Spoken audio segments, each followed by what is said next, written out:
Thank you very much for coming, everyone. It's really, really lovely to see you all. Thank you for coming out on a cold and windy Monday. So I'm just going to say a few things because hopefully this will speak for itself. I'm going to say a few things along the lines of what is written on some of these panels, but if you're anything like me, when I go to an art exhibition, I just do not take in anything from the words that are on the panel. So in a way, I'm just going to make that easier for you by just saying a few things about what this exhibition is, why I did it, and what it means to me to see it up here, actually. So I think you all know me. So I haven't really got to say who I am, but just to put this into context, the reason this exhibition is here is because some of the work I do as a coach and a mindfulness teacher is here at Goldsmiths for a project called Open Book, which I'll say something about in a minute. But basically I was very fortunate that when I was looking for a venue for this, I know some staff here and they kindly said, well, why don't you have it here? It had never even occurred to me that this would be a possible venue, and I'm so lucky because it's such a wonderful space with, you know, like proper lighting and everything. It's fantastic. So that's my day job, and as hopefully this is a testament to, I like doing creative things. And I don't, as it says up here, I don't claim to have much technical ability. I don't like false modesty, so I hope I'm not being falsely modest. It's not something I like when people say, oh, I can't really do this, and actually it's when people are saying that they can do it. So I think I can do something, but what I really bring to it is my enthusiasm, I think.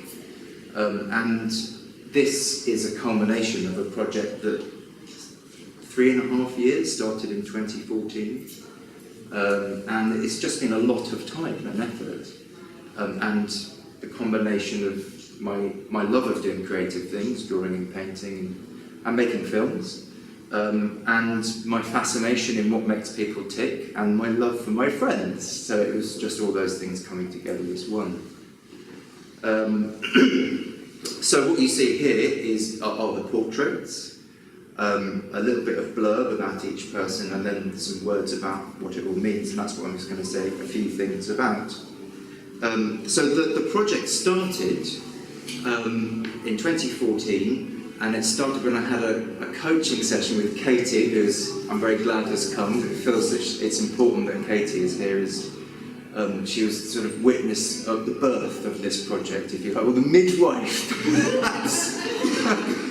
Maybe I'll stop that particular language. I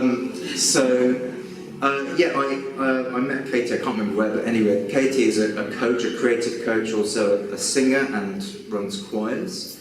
And I was struggling to know what to do with my love of creative things. I knew I liked drawing and painting, I liked writing, and I felt that I needed a project. And in our conversation, Katie was able to draw out from me my love and interest in people, and then I realised, well, if I'm interested in people, why don't I start with the people I know, my friends? And I thought, okay, well, I could do sort of portraits, and I could make some films, and so it sort of just came from there. And I chose friendship as a subject because it's just been really important to me throughout my life, as I'm sure it's the same for everyone else. Friendship is just really important, and doing this project made me realise how important it's been to me over the years. Without sort of using too many big abstract words, but the words that do come to mind are connection and belonging, and other such long words. I can't think of the rest of them. But collection, but continuity, I think that's a really big thing. And I'm very glad that I've got some friends who I've known for more than 20 years. Yeah, that's really, really good. And I feel a very heartfelt sense of gratitude to my friends for being there over the years. Not only, for supporting me through difficult times, of which I've had a few, but also, just celebrating, sharing good times with, having fun. And in a way, I really wanted this exhibition to be a celebration of my friends. And I'm influenced in some ways by, I've been involved in Buddhism over my life, and in particular there's a practice in Buddhism called rejoicing in merits, where you just spend time enumerating the qualities that you see in your friends, and it seems a very positive practice, alongside meditation. So this is unashamedly meant to be a celebration and not a critical study. It's very different in that sense from portraits you might go and see at the National Portrait Gallery. Well, there are probably a whole number of differences, but in particular, I know the subjects, I know them well. Hello, my next door neighbour. Nice to see you. So yeah, these are unashamedly celebrations of my friends. This is not to say that my friends lack faults, because we all lack faults. Have faults, thank you. Actually, maybe all my friends do lack faults. This is not to say that all my friends lack faults. And in fact, I've gathered you all here today to now list all my friends' faults. No. But yes, right, that's the next exhibition, exactly, yes. But in all seriousness, and I was having a conversation with Katie just about this a few moments ago, that in a way, I wanted this to be a celebration and positive, because it's so easy to find fault, and indeed there are so many problems in our society because we're just constantly finding fault in one another. And so, without this hopefully feeling like Disney-esque or anodyne in some way, I hope this feels like it's a celebration. And quite deliberately, I've chosen to depict everyone smiling for that reason. What else was I was going to say? I was just going to say how I made the work. So obviously I did some films, I edited them into 10-minute highlights. The interviews were asking questions about, really getting people to reveal themselves through big questions like what matters to you in life and who are you, but also more trivial things like what's your favourite film, what's your favourite novel, and that kind of thing. So I edited each person's 10 minutes and I put them together into two big highlights versions, one the feature length, 90 minutes. There's also a shorter version, which is 15 minutes, and that's playing on a loop down at the end, and maybe when I've finished saying something we could go down there and watch it perhaps. And then the portraits were made on my computer, my beloved Surface Pro computer, and some GDEC will know my love for my computer, and others will probably know about that. So it's, I was inspired by the work of David Hockney on his iPad, and I like gadgets, and so when I saw that I thought, okay, I want to do that. And the Microsoft Surface Pro, I'm not on commission, but it is just fantastic. So it's got this, I won't go into too much technical detail, but it's got a pressure-sensitive touchscreen, comes with a stylus, and with certain software, it really mimics the experience of drawing and painting.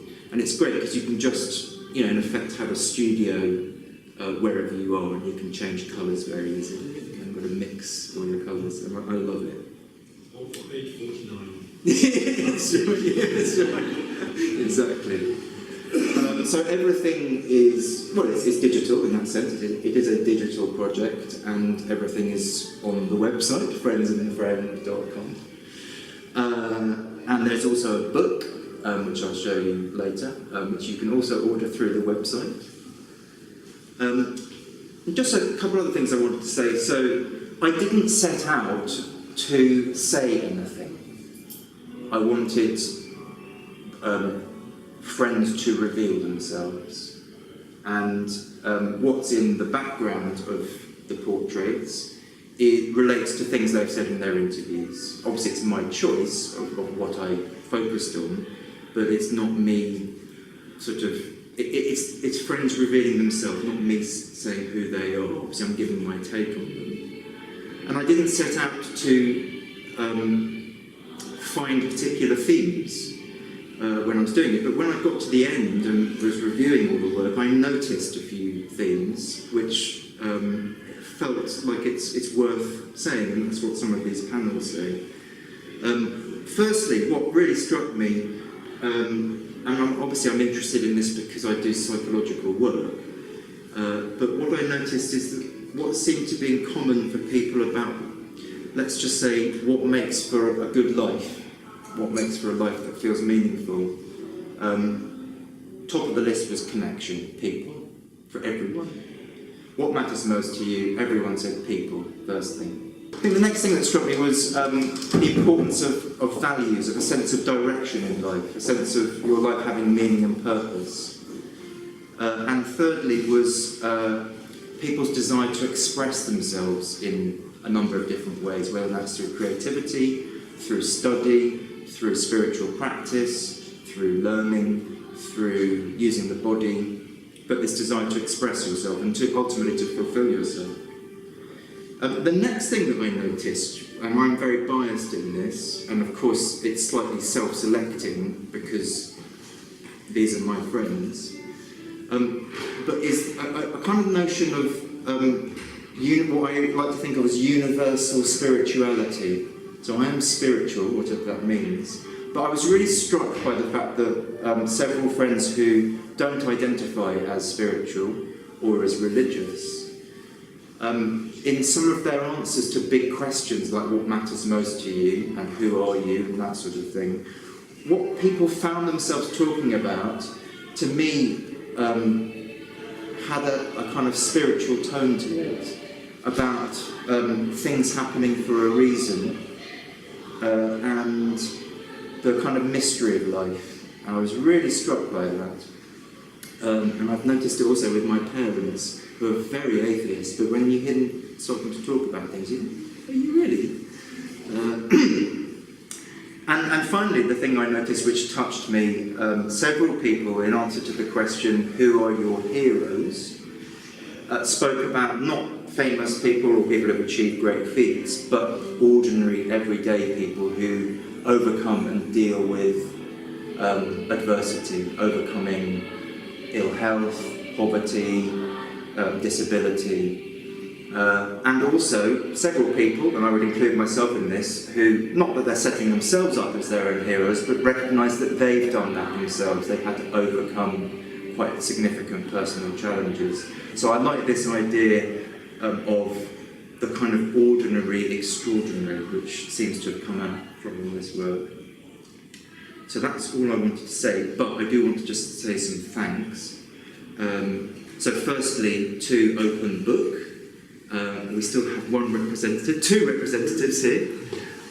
So yeah, I said a little bit earlier, but just to say, so Open Book work with, I think the language is non-traditional, people from non-traditional backgrounds. It's a fantastic project, working with people coming from all sorts of situations who wouldn't normally countenance getting into higher education and see the value of higher education in their lives. And I do some coaching work here.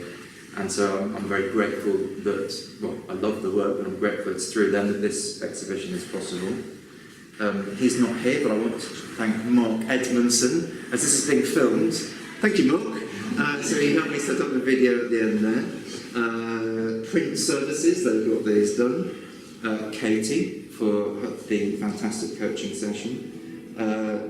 Barbara, who used to live with me and Petra and Alice, who just arrived. She did some copy editing, as did my dad. I'd also like to thank my parents, because they were very encouraging throughout this. But of course, I'd particularly like to thank my friends who have been featured here for coming tonight, but of course also for being my friends and all that you've given me over the years, and for your bravery and openness and courage in allowing yourself to be scrutinised and shown in this way. I would have probably said no, actually. And more generally, to all my friends, I want this to be a testament to friendship. So all the, some friends I asked who said no. So of course, I mean, some of you weren't on the original list. No, not really. No, I'd like to thank all my friends over the years for being there for me. And I think that's all I wanted to say. So thank you very much for coming.